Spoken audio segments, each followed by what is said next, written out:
হরে Krishna.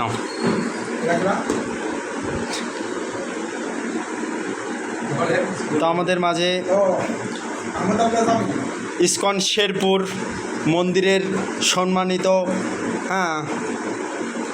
Secretary আমাদের লব কৃষ্ণদাস ব্রহ্মচারী প্রভু আসছেন আমাদের জগন্নাথ ভোজনালয়ে। তো কৃপা করে প্রভু কিছু বলেন, কেমন লাগতেছে আমাদের বিকেলের আইটেমগুলো? সর্বকথা হচ্ছে এখানে আমি সবসময় আসি এবং এনাদের যে সার্ভিসগুলো অনেক ভালো হয়, বিশেষ করে পরিবেশনটা অনেক সুন্দর এবং এখানে প্রায় অনেক পদের আইটেম পাওয়া যায়। বিশেষ করে আপনার ধোকা, ছানা, সবজি, বাদাম, ভুনা, খিচুড়ি, অনেক কিছু ইত্যাদি পাওয়া যায়। সব মিলে মান ভালো, অনেক ভালো।